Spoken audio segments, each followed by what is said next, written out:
right, y'all. Santa Anita Derby here. Now, we got some specialness going on in California this year. We've only got 5 horses running in the race, so they've docked them points. It's only going to get 75% of the points, so the winner's only going to get 75 Derby points. On top of that, the purse is down to $500,000. So I got on the New Yorkers about the wood only being $750K, but at least they have 12 horses running it. They probably should have sent some of the horses out to California to help them out in the Santa Anita Derby. So only 5 horses in this. Now, this race is known for producing a lot of Derby winners, or a good amount of them as of late. I guess not very recently. Last one was Justified 2018. Had California Chrome in 14. I'll have another in 12. Bob Baffert owns this race. 9 wins for Baffert. 11 really. You got to count the 2 when Baffert proxy Tim Yakteen won when Baffert was suspended. So we're talking about the Bob Baffert stakes, essentially.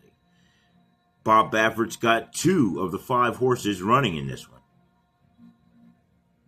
So let's go ahead and get into it. Not a lot to talk about horse-wise, but quality of horse-wise, there's a lot. There's a whole lot of quality jammed into these 5 horses, or even less than that. Number 1, journalism. Horse likely to be the Kentucky Derby favorite. Horse is out of Curland. 6-5 in the morning odds, being ridden by Umberto Rispoli. He got a win in this race back in 2021. Rock Your World. Trained by Mike McCarthy. This horse won the San Felipe Stakes. 142. Even time in that one. Won the Los Alamitos Futurity. Before that, broke his maiden before that with a mile and 136. Serious business from this horse. Solid times all the way around. He's got the wins.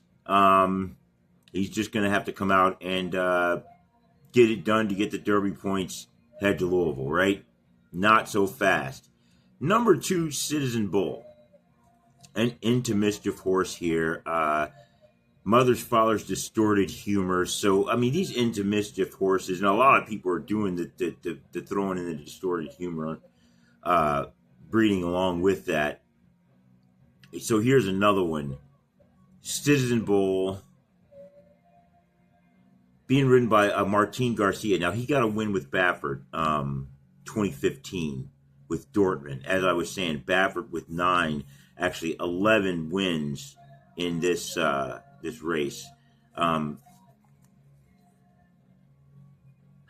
Baffert's training this one. Last out was the win in the Robert B. Lewis Stakes. 1 mile, 136. Before that, Breeders' Cup Juvenile. He was the winner there. Mile 160, 143. Before that, a winner in the American Pharaoh. Did that in 144. He had a 3rd place in Del Mar Futurity. And then before that was a win where he broke his maiden. Martin Garcia is riding him. He rode him that first race, got the win. They switched up to Mike Smith, didn't get it done in Del Mar, and so they've gone back to Martin Garcia. He's been winning ever since. Garcia, yeah, he got that win on Dortmund. He's not really a on the top of the map kind of guy. As I always say about these jockeys, they're all looking to get there. So he's looking to punch his ticket into the Kentucky Derby. Well, as I said, he's already got his ticket into the Kentucky Derby. He's looking to win the Kentucky Derby. But this horse here is definitely going to be competitive. They're going to want to get some points, or else Baffert wouldn't be running them at all. He wants to keep him in shape, of course, and this is what he thinks is the best thing to do. So will he be competitive? Yes. Do I think I really want to take him to win? You really got to consider the fact that Baffert has another horse in this race that needs the points to get to the Derby. You gotta take some pause. with Citizen Bowl. I mean, if you really like this horse, you might just want to save some of that enthusiasm for the Derby. The horse probably going to be pretty forwardly placed. That's what he likes to do, but I'm not sure they're going to push it. We all know he closes well. We're just going to have to see how Baffert plays it. Almost never before have I said this is going to be all about the trainer's cause, the racing style of this horse. I really doubt they run a normal race. Number 3, Westwood. Horse is probably just in there to make it work. 20-1. Horse is a maiden. Second, last out. Mile and 1/16, 143 at Santa Anita.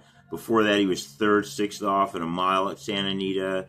Before that, he ran in a turf race, 7th place. I mean, 5 furlonger. They don't know what they're doing with this horse. But he's in here.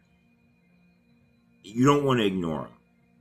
I'll get to why you don't want to ignore him completely. But I can't put any faith in this horse to win. Now, his trainer is John Sheriff's. He has won this race a few times, 3 times before. 07, got the win with Tiago, Mike Smith. In 17, that was with Gormley, Victor Espinoza, and in 2020 got a win with Mike Smith as well, with Honor AP. So luck is what he's going to need, but I'm going to let you know why. Pardon me. Why you want to keep this horse in mind at the end. Next, the 4-horse Barnes. Now, they got him 3-1. This is the other Baffert horse. He needs the points to get in the Derby and into Mischief horse again. His mother's father's American Pharaoh. Now, they spent $3.2 million on this horse. It's a lot of money on a horse. You spend that kind of money on the horse, that's like I'm trying to win a Triple Crown kind of money. That's not even just like I'm hoping to get a Derby winner money. This is like I'm trying to get a Triple Crown winner kind of money. So 3.2 milli on the horse. They hire Baffert to train him. Lord knows how much that costs. Juan Hernandez is riding him. I guess you're going to say he's the guy you want. Horse likes to ride up front, as all Baffert horses do. I don't remember the last time Baffert had a closer. Can anybody let me know the last time Baffert had any kind of a closer? I mean, I'm not talking about a stalker. I'm talking about a real closer. I don't even think Baffert had a stalker. They all, the way I remember it, all the Baffert horses, they ride up front, or try to, at least. Second, last out in the San Felipe Stakes. He was defeated by journalism in that one. The race before that was the San Vicente. He got a nice smooth win.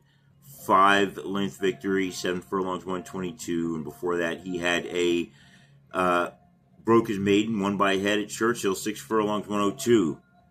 So, pressure's on for this horse, if you ask me. 3-1 in the morning odds. It may come down because I think a lot of people will see the situation that he really needs to win more than Citizen Bowl. But, I mean, Baffert wants to win either way. So I don't really know how much he's going to try to micromanage this race. But I'm sure he's going to have quite a bit more input than your average trainer would. Number 5. Number 5 is Baeza, a McKenzie horse who is out of Street Sense. Now, the horse's mother is Puka. This horse, getting a lot of attention. This horse was the mother of Mage and Dornoch. Mage, Kentucky Derby winner. Dornoch, full brother, was a Belmont Stakes winner. So Puka was out of Big Brown. Big Brown was another one of those near miss Triple Crown horses. Due to circumstance, it didn't come through. But in the breeding, you almost got to kind of consider him a Triple Crown horse.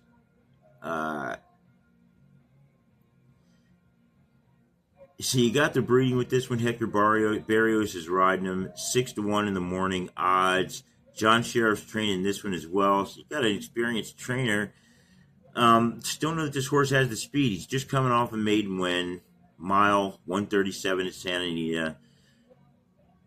Before that was a maiden special weight mile at 135. He lost that one 7 lengths off. He ran second, lost to the Baffert horse Rodriguez. You just can't avoid these Baffert horses, I'm telling you. Just can't do it.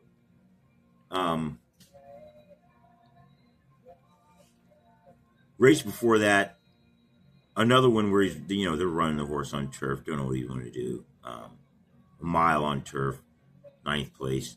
So they switched him over to the dirt. I don't know why they even did that. He's got dirt breeding. Anyway, I'm going to get into this. When I own my own horses, I won't do that. This horse isn't going to be riding up front.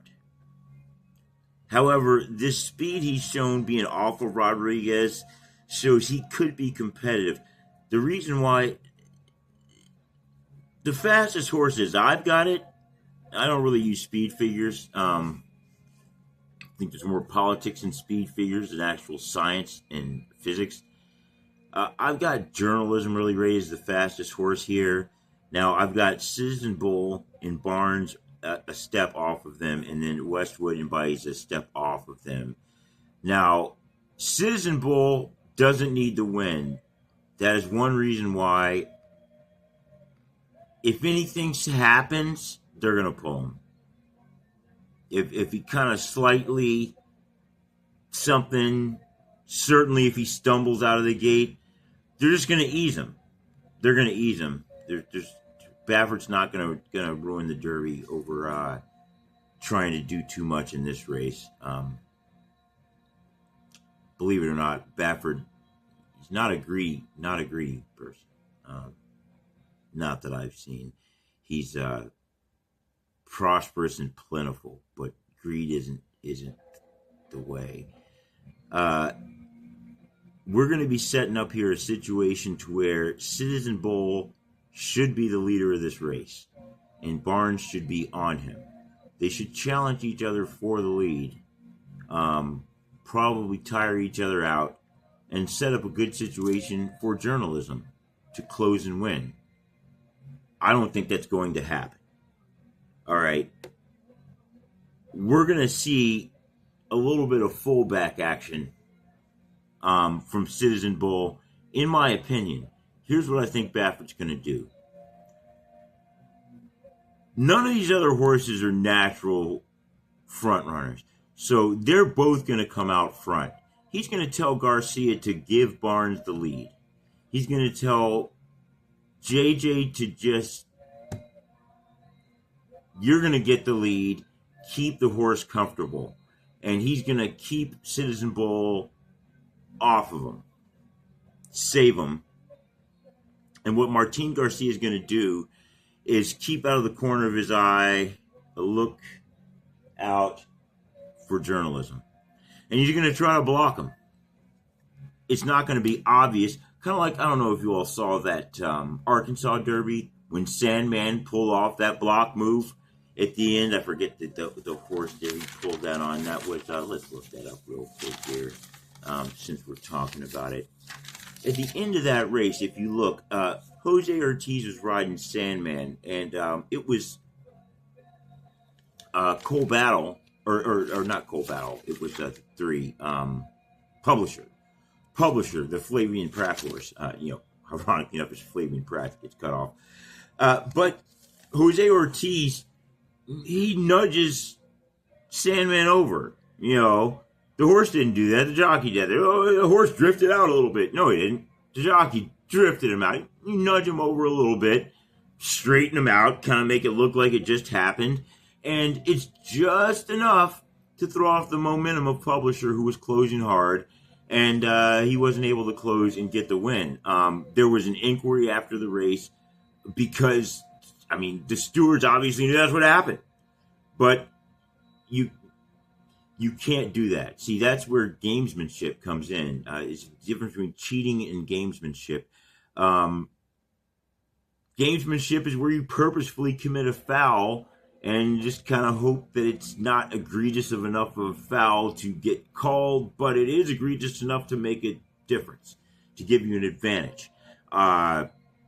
Guilty as charged. Anyone who's played power forward in basketball knows that you count your fouls, and until you get to 3, I mean, you're dishing them out. You're like, I got 3 easy fouls. Unless the refs kind of know your reputation.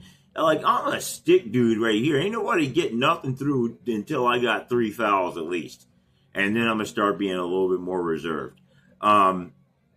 Offensive linemen. They say there's holding on every play. I mean, that's questionable. Every play, yes, somebody's holding on every play. Probably.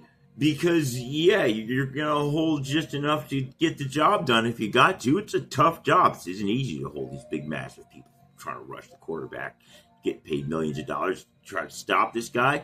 Yeah, you grab a little bit of jersey. Look at the corners. They're all constantly, I'm nipping a little bit of the guy's jersey. I'm grabbing a little piece of his dreadlock just to try to gain an advantage. Because it's a game of inches. Just that little bit of difference that you made could be the tackle, and for the first down, the touchdown, the game, the playoffs, the Super Bowl. It's no different in any other sport, and especially not in a game as precise as horse racing. Perhaps the most precision sport there is. You've got to prepare for so long for such a short period of required precision, and the jockey's got to be able to make all these one-time decisions as the situation presents itself. So, lots of precision required when you're doing this sort of a thing. So, yes, you can expect that Bob Baffert will tell Martin Garcia to look out for journalism and to try to get in his way, get on his nerves, block him, and keep him out of the winner's circle so that Barnes can get the win. If you don't think so, you don't really know as much about Bob Baffert as you think you do. If you don't think that. See, that's how Bob Baffert wins. He cuts the corners. And every now and then you might take it too far. But, that's what he's going to do. That's in my opinion. That's how I'm playing it. And I'm pretty sure that's what's going to happen. Journalism, he's not going to push it. They're going to ride the normal race. He probably will most likely sit third. And then these other horses are along for the ride. The 3 and the 5 Baeza. They're going to chill. Now, Barnes is going to head home. I think Barnes heads home. I think Citizen Bowl tries to get on his nerves. I think he does get or on journalism's nerves, and I think he does get on journalism's nerves. And I think the strategy is going to be successful for Baffert to get Barnes home for the win. I don't, however, think the strategy will be successful enough to get Citizen Bowl home for second. I think journalism will get past him and get in there for second. I think Citizen Bowl finishes up third, and I've got Baeza in there fourth. I'm not sure if they're offering a super in this one. I didn't check that. They probably will. They let you bet on just about everything in California. Now, 4125. Don't usually talk about betting, but let's get into it for a minute here because of this unique situation. 5-horse race, and you have a race that's probably going to have 2 strong favorites. When I say strong favorite, a strong favorite is lower than 2-1 odds. So how do you play this? A lot of people say you don't. And if that's, it all depends on what kind of bettor you are. Some people are looking to only hit big every bet. Some people are looking to protect large amounts. It all depends on what you're trying to do. So let me tell you how I like to do it. You're probably not going to get a big payoff on this unless neither Barnes, Citizen Bowl, nor journalism win.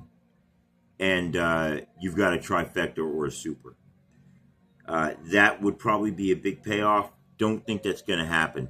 But how do I like to play these races? Now, I got Barnes here. Barnes is a 3-1. If I want to keep it simple, the 3-1, technically speaking, 3-1 is still high enough or eligible to play because it's low enough because to play to place. And there's a lot of reasons why you're like, why would you want to play that horse to place?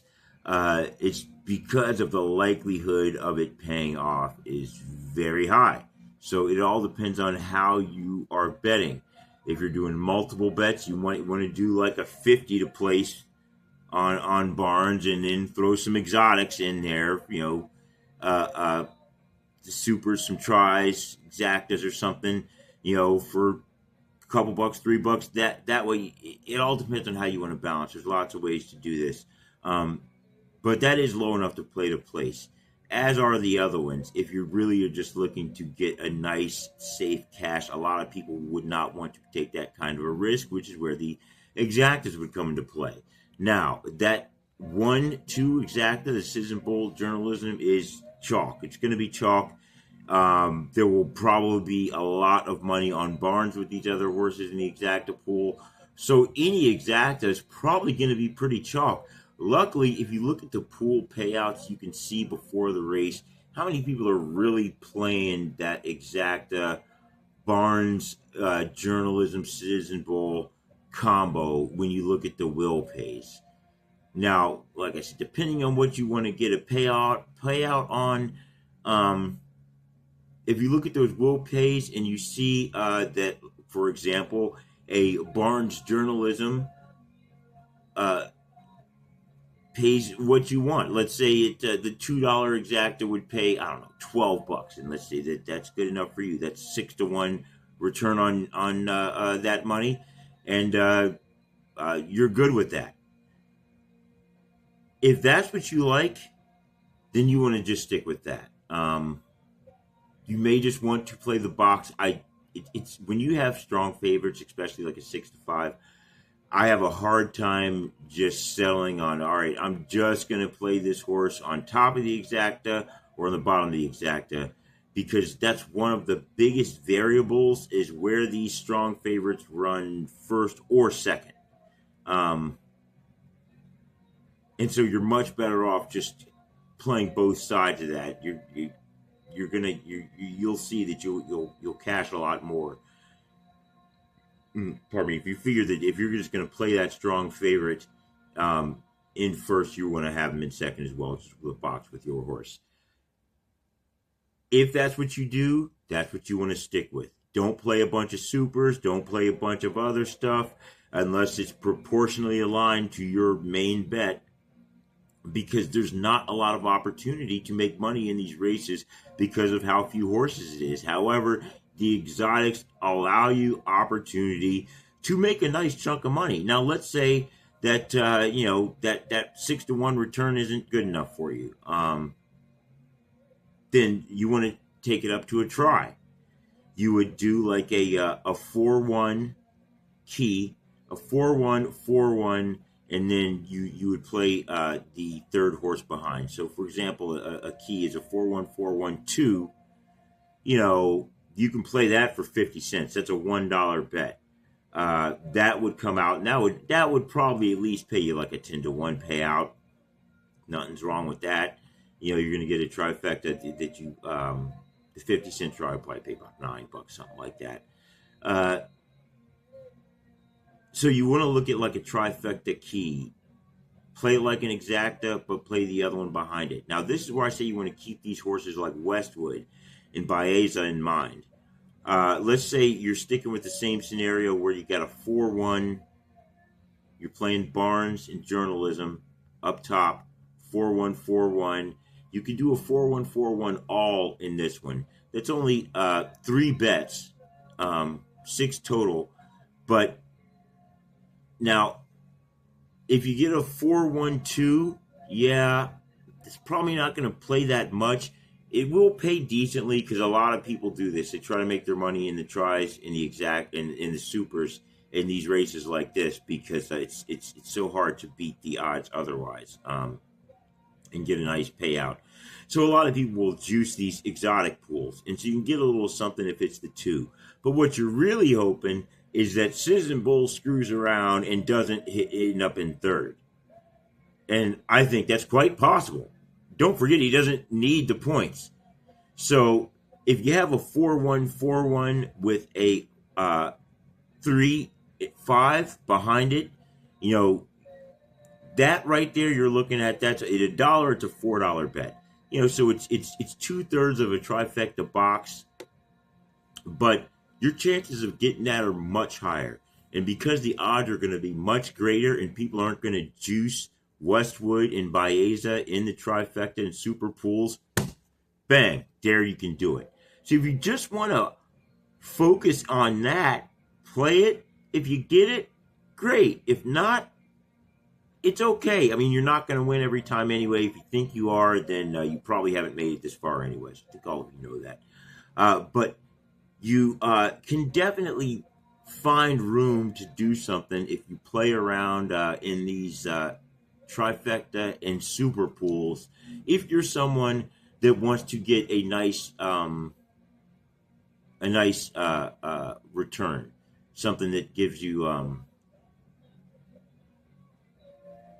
an asymmetric return. That's the word I'm looking for. A nice asymmetric bet. You can still find lots of room for that in the Tri and Super Pool without getting too crazy. Remember, you don't have to do a bunch of alls and everything with the 5 horses. You just stick to yours. Throw a couple horses, throw a couple on the backside of it, and go for it. That's how to do it.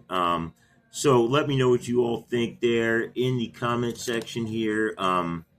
Only 5 horses, but I'm sure a lot of people will.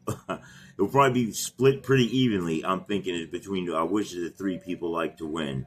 So check out the other videos I got for the Wood. Also got one on the Bluegrass Stakes, and I will see y'all after the race going off 7:30 Eastern Daylight Time, which is 4:30 Pacific Daylight Time Saturday.